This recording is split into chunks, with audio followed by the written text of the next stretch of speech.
Molly Gordon is a Southern foodie who grew up in Aiken learning how to cook before she even walked. I talk one-on-one with the culinary instructor and content creator for this edition of Quintin's Close-Ups. And if you haven't already, subscribe to my YouTube channel and like Quintin's Close-Ups on Facebook. Chef Molly Gordon, welcome to Quintin's Close-Ups. Thank you. Thank you so much for having me. I'm so excited. Well, I appreciate you being here greatly. Needless to say, you are a chef and a culinary instructor, and I know that you built yourself, obviously, as a Southern foodie who grew up down in Aiken, South Carolina, and you said that you actually learned to cook before learning to actually walk, and during your time, obviously, at Johnson & Wales University, you fell in love with teaching others recipes from your childhood while showcasing classic cooking techniques. So tell me, Chef Molly, what's new, what's now in your world? Yeah, so you have caught me at such a fun time. It's finally summer in my world. I have to remember that not everyone gets a summer break, but now that I'm a culinary instructor, everyone works 365 no matter what you do. But, my 9 to 5 or 8 to 4 is the chef instructor over at Wando. So from August to this year was till June, I'm hanging out with my kiddos in my culinary program. We had such a great year this year with all of our competitions, and we actually still have one more this year. So in 2 weeks, or the 14th, just about 10 days, we're going to be going to Seattle for the National Family, Career, and Community Leaders of America National Conference. And we have kids competing in culinary arts and hospitality and tourism. So this is like my 1 week of real summer I get before I'll hang out with them. But even though it's work, it still is so much fun when we get to take those trips. But just relaxing and finally getting to upload some more stuff on Simply Southern Chef. Being a content creator and a full-time teacher is sometimes overwhelming and a lot to juggle. Yes. I was always raised to put like 100% of yourself in what you do. So obviously my students and my program is number one, those 180 school days.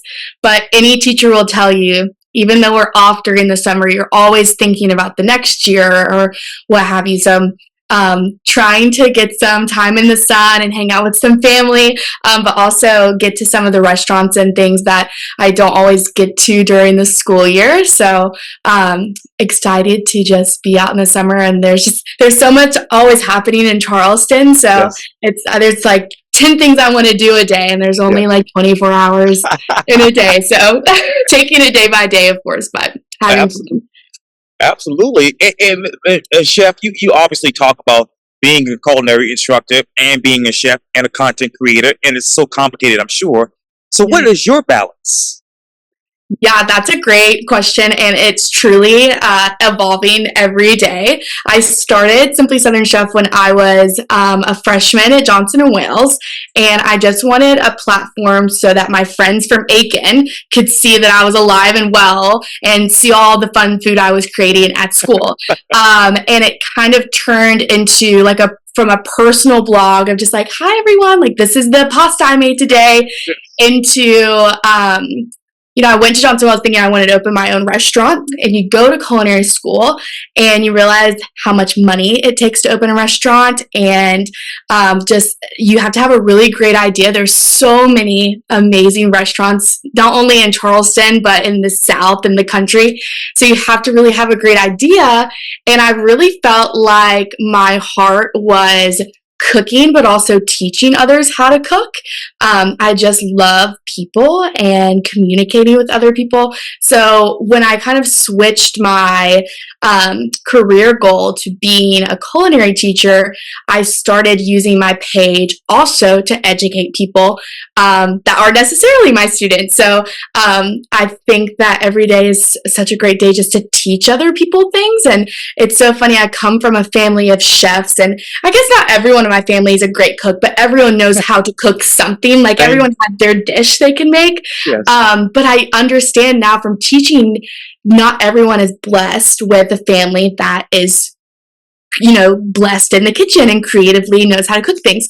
So using Simply Southern Chef during that timeline, went from, okay, this is what I'm cooking in school, but now I'm going to show you also what I'm making at home.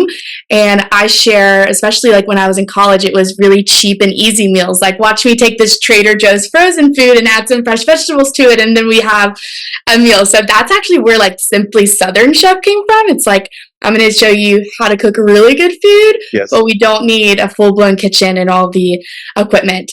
And now I do some things that are a little bit more advanced, but also keeping in mind not everyone has the time or the equipment or even wants to cook all that great stuff. That's why I try to throw in some restaurant reviews now and then, because it's always so fun just to go and eat someone else's cooking. Yes. And you have to wash your dishes. It's so Yes. great to go get treated. So that's kind of how that has evolved. But yeah, it's still such a juggle doing both at the same time.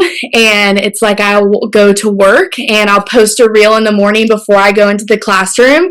I have no cell phone service in my classroom. So during the day, it's truly up in the air until I get off of like if the reel or the post is doing well on Instagram or TikTok. And then I'll get off, I'll respond to some comments and things like that. And in the night, you know, when I'm like kick back relaxing, I'm always maybe editing something or putting a video together. So kind of doing both of those at once. But in the summer, I try to do a lot of planning for the page so that when school starts back and I feel a little bit more overwhelmed with that, I can kind of look at the planner and say, okay, this is what I need to post this week or in the next coming month. So always working. It's like when you're driving, you want to look 3 cars ahead of you. It's like as a content creator, you always want to look 2 or 3 months ahead of you, even seasons ahead. So I know some people are probably working on Christmas content right now, and it's 100 degrees in Charleston. Yeah. So. And I know that September is coming up, and as you know, and everybody else knows, the Wine and Food Classic is coming. So I'm sure you're getting prepared for that. But I wanted to rewind time just a little bit, Chef, because you mentioned a whole lot of things that really stuck out to me. Going back to obviously being in the kitchen, who is Chef Marley Gordon in the kitchen? Yeah, it's so funny because that also has changed throughout the years. In college, I went in thinking that I was really like the next Bobby Flay. I thought I knew everything because in my high school culinary program, I really was one of the only people who wanted to do it as a career. Some people, it was a culinary class, but a lot of people took it as a home ec style approach. They just wanted to learn how to make cookies. And I was like, no, I want to butcher a chicken. I want you to teach me how to make sauces. And you can ask my high school culinary teacher today. She still thinks that I'm like the pick of the gold mine. She's like, no one has ever came along and like acted like you did. And I'm like, yeah, I know, I'm a little high strung, but I wanted to learn as much as I could. Because day one, 9th grade, I knew I wanted to go to culinary school. I thought I wanted to go to CIA, but then when I realized just how far away that was from the South, I ended up at Johnson & Wales because it felt a little bit more like home. Yes. So in culinary school, I tried to think, what would make me stand out. Everyone kind of has their POV, their point of view. And I truly was always the girl that was from Aiken, South Carolina. I would not shut up about it. I'm like, I'm from South Carolina. I love South Carolina. You guys should come to South Carolina. We have the great food. We have great restaurants. And everyone's like, okay, it's South Carolina. We're in Charlotte, North Carolina, this huge city. They're like, what do you and your homestay have to offer? And I'm like, well, so much. I just would not shut up about it. And I feel like that truly to today is still who I am. I love to cook food from all over the world, but truly where I feel the most comfortable and the most me is developing my own twist on Southern cuisine. And I also think Southern cuisine is just kind of like also what you ate growing up. Like one of my favorite things, I don't have a name for it. I just call it hamburger and rice because it's my dad made it. And it's just like chopped up ground beef with brown gravy. We ate it over rice. Sure. And corn. Yeah. And it's so good and it's so easy, but it was so fun to make and it's still like one of my comfort dishes. So just teaching someone that could take you 20 minutes to make in a kitchen. So just showing people that food can be super simple, but really delicious. And also just the importance of when you can. And of course, it's not feasible for everyone all the time, but when you can, utilize local sourced ingredients. Fruits and vegetables. And living in Charleston, I wasn't used to getting local seafood. In Aiken, it's a very landlocked Yeah. part of the South. So I would never ask where the shrimp came from because I could probably tell you it was frozen from another country, and that's just how it was there. But in Charleston, when I go out, I'm always like, "Where's your shrimp from?" or "Where's your fish from?" And that's something that I've learned that's just you're so blessed being around all of this water. And since moving here, I've learned how to crab, and now I know how to crab myself. And you catch your food, and it's so fun. I fished growing up, but shrimping and crabbing is a lot more exciting. In my personal opinion, taste a lot better than fish. So you go and catch your crab, and so now it's kind of turned into more coastal focused cooking. So now that I know about the ingredients that are indigenous to the low country, I can now teach people about those flavors and those techniques. So ever evolving, but it boils down to just being simple and easy, and just you can always tweak something to your flavor profile. I always tell my students, even if they say they don't prefer something, I never let them say, "Oh, I don't like something," or "This is nasty." Because culinary and cooking is an art. So I wouldn't go to a museum and say, "Oh my gosh, that's the ugliest picture I've ever seen in my life." Because someone worked so hard painting the picture. And and I'm sure you've probably seen and eaten some food that wasn't prettiest, and you're like, "I don't know if I really want to taste that." But in the South, it's just hospitality to try a bite of something. And I tell my kids at school, if you try a bite of it and you can tell me why you don't like it, if it's the texture, if it's the fine, end of the deal. We won't talk about it ever again. You don't have to taste it. But I think it's important to continue tasting, and as you grow, your taste buds change too. And maybe I always see it with pretzel sprouts. Maybe your pretzel sprouts you ate were just really poorly cooked, and now if we throw them in a deep fryer, or we throw them in an oven and roast them and put a balsamic glaze on it, we can kind of change that negative perception you have of an ingredient to something positive. So you've been to a lot of restaurants here in Charleston. So what particular meals have actually changed your taste buds in the past couple of months? So I always think back to two ingredients that growing up, I was blessed enough to go to Hilton Head Island a lot growing up. That's where my aunt lived. And I would spend like entire summers at her house. And she probably has the most exquisite palate of the family of my dad's brothers and sisters. My family's actually a big picky eaters, even my dad is. He trained me to try things. He's like, "I don't want you to be a picky eater like I am." So I remember two ingredients. She made me try oysters growing up, and it was a steamed oyster. And it was just a bad one. There was a little crab in it. And I remember that freaking me out because I'm like, "Oh my gosh, it's a baby crab." And then there was also just sand in it. I mean, Oh yeah. oysters are, bottom feeders. So sometimes you get that. And I remember saying, "Oh my gosh, I don't like oysters. I don't like oysters." But then, Charleston has so many great oyster restaurants, and I have been to Wine and Food a lot, and that's such a predominant ingredient there, whether it's raw or on the half shell. So you meet all these great chefs, you build these relationships, and again, you don't want to offend them and to say that you don't like your food. So I started just trying it. I'm like, the worst thing that could happen is that you don't have to eat it again. And truly, it was one of those things that I just didn't like how it was prepared, and I got a bad oyster. And now I love specifically charbroiled oysters. So Prohibition downtown has really great oysters, and Momo on the riverfront has great oysters. Oh, yes. So that's an ingredient I've started to love since moving down here. And I actually love like shucking them, which everyone hates shucking oysters. I think it's kind of therapeutic. So that's just a fun ingredient that I've also been just educated about. I never knew how oysters grow, or that we should recycle shells and why that's important. So that's just been so much fun to learn since moving down here as well. Since moving here, and I'm sitting maybe a couple of blocks away from Prohibition right now here in downtown Charleston. Yeah. But what is the biggest difference about with Charleston's culinary scene from when you moved there to right now? I think that so I moved full-time to Charleston in February of 2020, and I moved here to do a student internship teaching at West Ashley. And I remember at the time I was living with my dad in West Ashley, around part of town where there's just a lot of fast food. So I felt like I needed to go downtown to get to the good food. And then, of course, COVID happened. So I'm like, oh my gosh, I can't try any good food. So I was eating food at the house, and I was really bummed. And even that through that time, there were restaurants that I never got to eat at because they closed after COVID. So I think the biggest difference is the restaurant industry is doing so much better than when I initially saw it.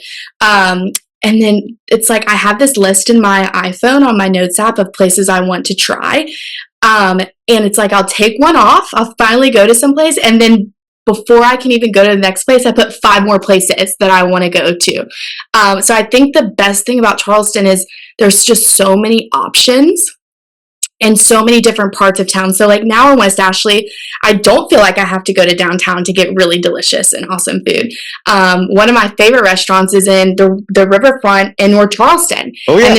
And it looks run down. I brought a friend from out of town, and I'm like, don't worry, I'm not going to drop you off and leave you for dead. It's right around this corner, because everything just looks really abandoned when you're driving down there. Yeah. And she goes, we've gone over 2 railroad tracks. I'm like, I promise we're almost there. And then it opens up, and there's Momo on the riverfront on this beautiful, riverfront in North Charleston. So I think that a lot of people are taking opportunity of land that was once forgotten, and kind of opening these great concepts, and then also just opening spots. I also live in North Mount Pleasant. When I first moved here, there was a Walmart and there was a Chick-fil-A. Yes. Oh, yes. And that was the only thing to eat, which driving in, I'm like, yes, a Chick-fil-A.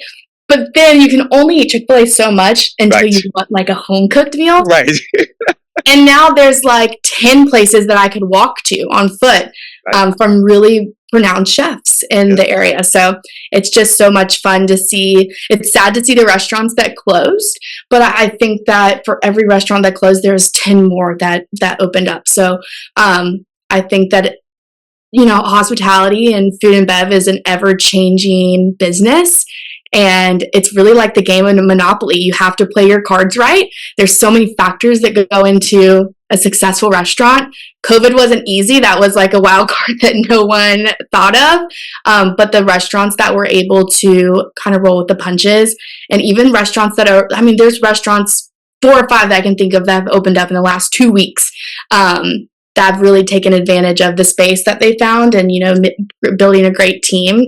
So I think Charleston is just, there's always something to eat here. No matter where you are, what kind of food you want, there's always something new and delicious to try.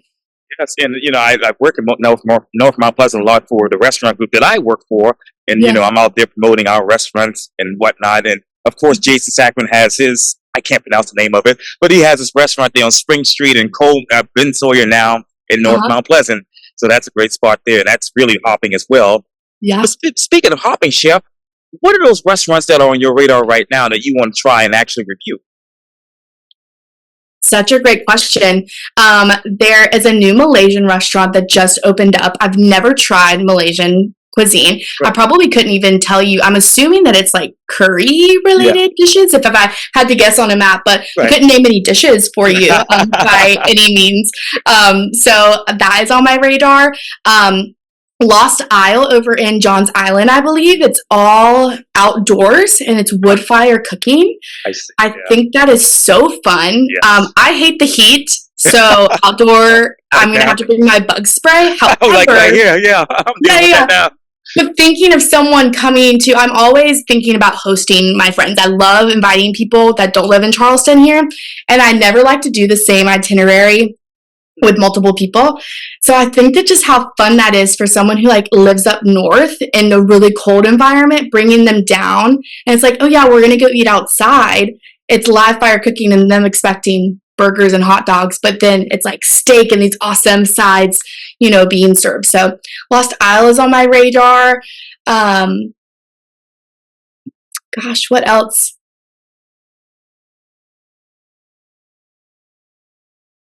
I'm trying to think of some myself. I know there's, let me look at my ever-changing list. Yes. I know that there's so many that, there's a new coffee shop that just opened up in Mount Pleasant. Oh, in Bell Hall that I would like to try. okay. Um, oh, this has been on my list for so long, and I love the chef that's there. It's from the owners of Jackrabbit Philly. Oh, I yes. still haven't tried King's Barbecue. It should be illegal because I love Chef Brandon that's there. His food is insane. Yeah. And I even tried some of it at Wine and Food, Ah, and it was so good. And I promised him, like, oh, I'm going to come. Then they had a fire and they oh, had to shut yes. down for a couple weeks. Right, And then I'm like, don't worry, like, I'm going to come back after the fire. The right, fire's been long gone and I right, still haven't made it there. So they have officially like moved up to the first spot because I've been promising to go and go. right. But I think such a cool concept of billing Chinese food and American barbecue Yes. together. Yeah. And I know, well, Chef Wang comes into our store at True Value all the time. He shops there for his restaurants, and he's just Yeah. doing an amazing job. Matter of fact, I had him on Quintin's close-ups a few months ago when he first opened King Yeah. Barbecue.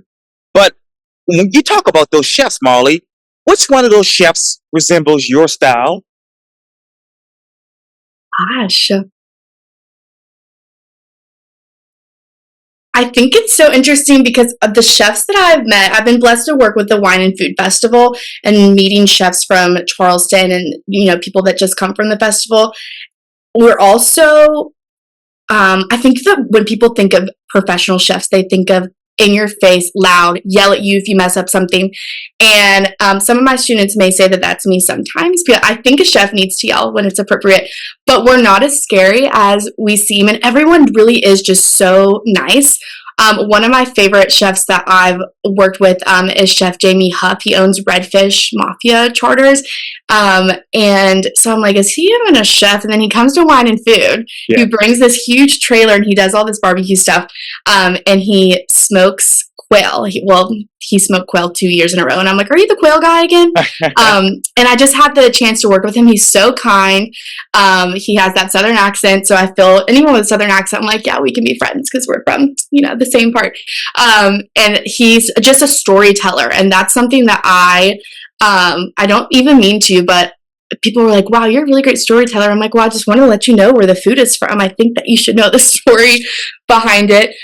So he's just been great to work with. So that's someone who comes to mind for sure. So I think any chatty chef reminds me a lot of myself, and there's a ton of us in Charleston. Yeah, in Charleston, absolutely. Now, Chef Molly, as you know, it's been a big controversy beginning on Instagram and then it moved over to Facebook.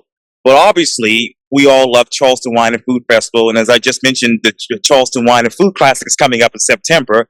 And a lot of people feel like that's stepping on the toes of Charleston Wine, which is basically a chef-driven festival. Mm-hmm. Where are you with this discussion as a chef? Yeah, so I'm going to be honest, and I'm very novice when it comes to my opinion. Obviously, I know what the Wine and Food Classic is. I know that it's out west, and I heard about it growing up. I think that you hear about like Miami Wine and Food, and you hear about the Food and Wine Classic. It's so funny. I thought of the Food and Wine Classic from Step Brothers, the movie, when I was like the Catalina Wine Fest. It is not the same. So I did some research, and I think that I have a great partnership with Charleston Wine and Food. I was one of the first people. I picked up the phone and I just called their number and I'm like, hey, I have these awesome high school kids and I want to bring them to your festival. And I kind of called to just do like a field trip. I wanted us to just look and watch. And Alyssa and her team truly made it so much more than that. And now we have an externship program with them where the students get paid during the festival. So Wine and Food is so big in my heart, and they've done so much for my students in my program. But on the flip side of that, I think that any festival or program or dinner or fundraiser that brings and highlights chefs in Charleston, in the South, and even in America is doing great things for, at the end of the day, the people who I love the most, chef and business and restaurant owners. So, of course, there is I know a lot of talk in town between the two festivals, and I think in my heart, they're two separate entities. It's like choosing your mom and dad. Who do you love the most? It's like, let's keep them the separate entities. So, I'm going to be honest, and I don't know too much about the Food and Wine Classic. I would love to go to. I'm sure it's going to be spectacular if it's anything like the one in, is it March. Aspen? Oh, you're asking exactly right. Yes. I know some I people wanted to say out there Aspen, now. but I didn't want to know wrong. If it's anything like that, I'm sure it will be spectacular. And I know it's going to bring a lot of business to the city with hotels and just travel and tourism, which again, great for Charleston. So I am excited to see how it will do. And I think everyone will be watching. But I'm also just as excited, if not more, for the 2025 Charleston Wine and Food Festival. So if anything, it's awesome to have a festival in the spring and now have a festival in the fall. So now we have two things to look forward to. Look to too. So, how should the Charleston Wine and Food Festival advance itself now that Wine and Food Classic will be here in September? I think truly, as someone who went to Wine and Food as a patron and then is working with them in this, educational capacity just with our students, seeing, especially this year, how much hard work what goes on behind the scenes and just so much pivoting this year with the festival. And everyone knows the story. I mean, there is a river running through our prep kitchen, and it's something that no one can. I don't even look at the weather app in the morning. Truly, I know it's raining when the rain starts hitting me. So I was not in charge of the festival and the weather aspect, but I would not be the person to ask anyway. But it was so inspiring to see the pivoting that happened from the entire team at Wine and Food, and just the amount of chef talent that's at that festival, the amount, the variety of food and chef talent, I think is also remarkable.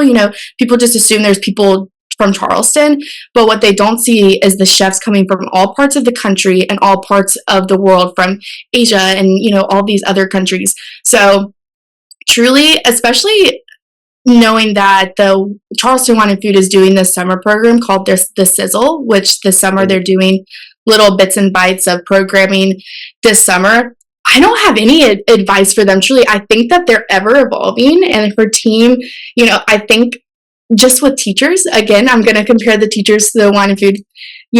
We work 180 days. The Wine and Food Festival is a week-long festival. But what people don't see is the other days of the year where the teachers are planning the assignments for the year.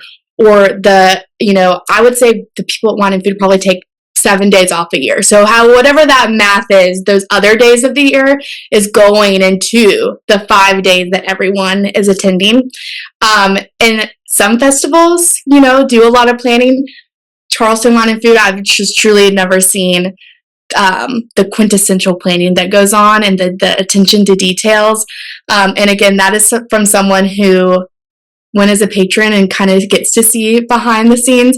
And I do very minuscule in comparison to what the actual, employees of the Wine and Food Festival of Charleston. So Alyssa and her team are spectacular and just keep doing what they're doing. I'm having lunch with a few of them later next week to kind of chat about some things that we want to do next year with the students.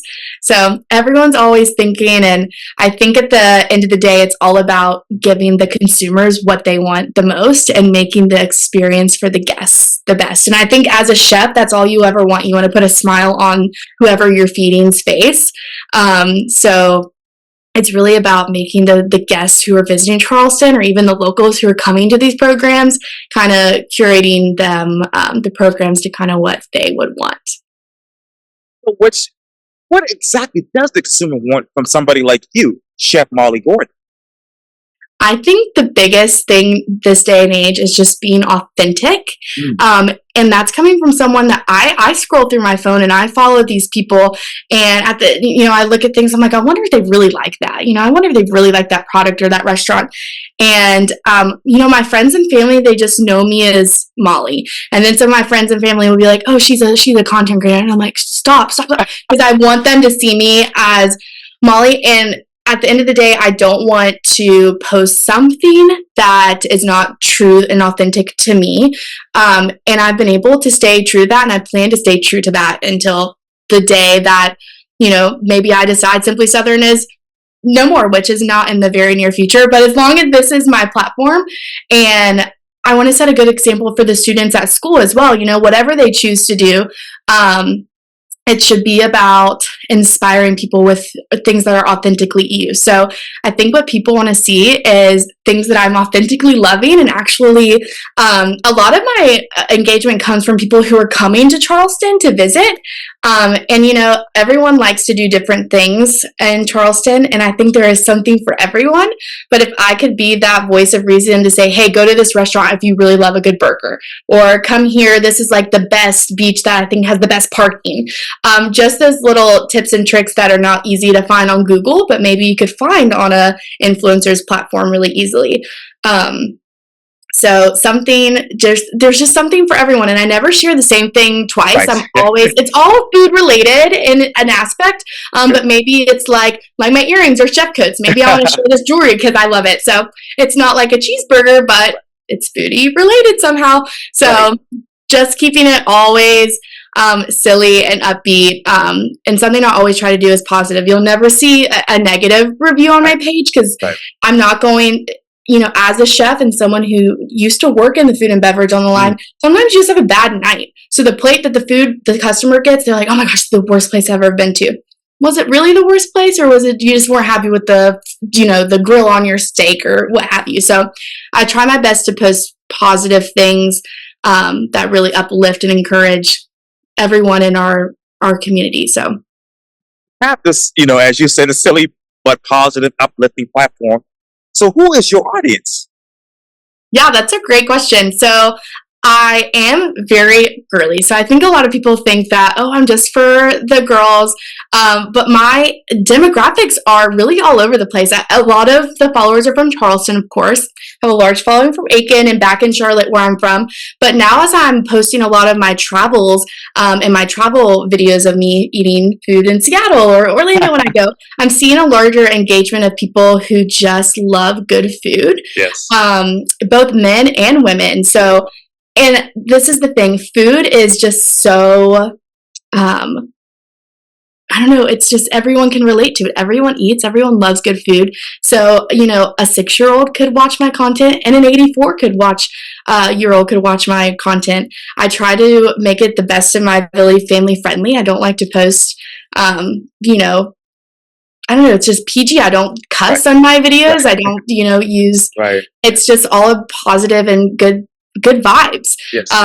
So I think definitely my age range, so I'm 26, kind of millennial aspects would like my content the most because of the way I speak or the music I use. But really at the end of the day, the content is for anyone who wants really great quality Southern food and Southern tips and living. Absolutely. We got to get you to Nashville next. But I love Nashville. Love Nashville, yeah. Yeah, great city. But as a matter of fact, we have 2 restaurants there as well, Church and Union, and of course, Ophelia's, if anybody wants to go out there. Yes. But I know obviously you have a whole lot of people following you, particularly on Instagram and Facebook. So how do you stand out with your content 5-10 years from now? For sure. I think that staying up into the trends, I don't like to pigeonhole myself. So, back when I was starting out, I posted recipes of just myself. And now, I love the influencers and followers that one day will just post, hey, this is the bad day I had, let me tell you about it. But then it's a restaurant review, and then it's a post about the new flavor of Cheez-Its they love. So I just love not... and that's the best thing about owning your own business or being a content creator. It's your page. Right. No one's paying you to view your page. So it's really posting whatever you want. And I try to, seek out restaurants that are maybe new and upcoming. And from a chef aspect, the best public relations, the best marketing is word of mouth. And I teach that in my classroom. That when word of mouth increases, your marketing cost decreases because people are talking about you in a positive light. Right. You don't have to push yourself out more. People are doing it for you. Right. So really focusing on, building others up, but also just the community we have in Charleston of the food content creators and just chefs and restaurant owners is really inspiring. And the South is just full with good people, but I think Charleston really does have the best people who just genuinely care for one another and want to see each other succeed.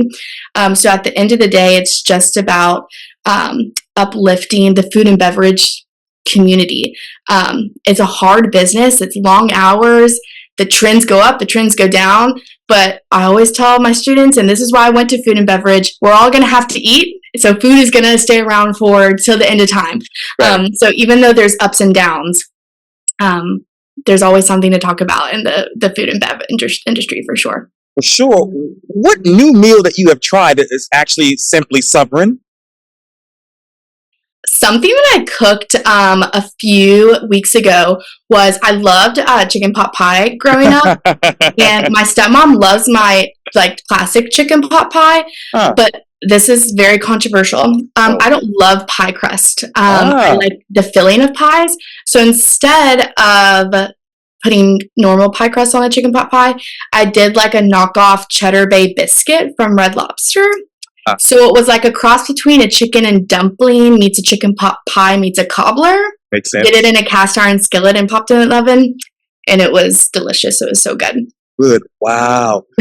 What Southern food describes you? Wow. I feel like something of like a buffet, like a bar, like something that you could add toppings to. So Yeah. like maybe like a shrimp and grits bar, like a mashed potato bar where you could like put cheese on if you want to do it, because everyone likes something different. And I'm really good at, I've never had like a group of friends. I'm like a chameleon. So I can put one hat on, like I'm a teacher, or I can put my other hat on and be, influencer. So just kind of catering to whatever the audience is. I'm a big believer that anything can be accommodated, like with allergies and things like that. Everyone's like, Yes. no, we don't make accommodations here. I think anything within reason can be accommodated. So something with like that, so you can put your own toppings on it. Oh, yes. What is the art of cooking in 20 seconds? Wow, the art of cooking. Taking ingredients that on a table look like they cannot go together from the earth. I'm talking about seafood and Yes. vegetables that you can pull out of the ground. You wash it all off, you make sure it's clean, and taking those ingredients, using heat and water and acid and fat to make a dish that is either cold or hot in temperature, you can choose. But when someone eats it, it makes them feel warm on the inside and makes them feel like you give a hug. And the biggest ingredient you can ever put into food is love and passion. And you can give me two dishes and you can give it to me that someone really loved and cared to make it, and then someone that just threw it together. And I bet you I could tell you which one was which, because you can really taste when someone loves and is passionate about the food that they're cooking. It's just an artisanal touch that you can't get anywhere else. It's awesome. Well, awesome. In 20 seconds, chef, what new food, Southern food, do you want to try next? Oh my gosh, Southern food. My first thing that came to mind was Swedish candy. That's not Southern food at all. That's like on my mind though, is Swedish candy. I would love to try the purple grits. I think they're called unicorn Right. grits from Marsh Hill Oh, Mills. yes. Or maybe it's unicorn cornmeal flour. So it's something, it's like purple grits, and I think it's so fun. And I just picked up a bag the other day, so I can't wait to experiment with that. Right. Oh, yes. Well, Chef Molly Gordon, thank you for your time here on Quintin's Close-Ups. Thank you so much for having me. It was so much fun. Likewise.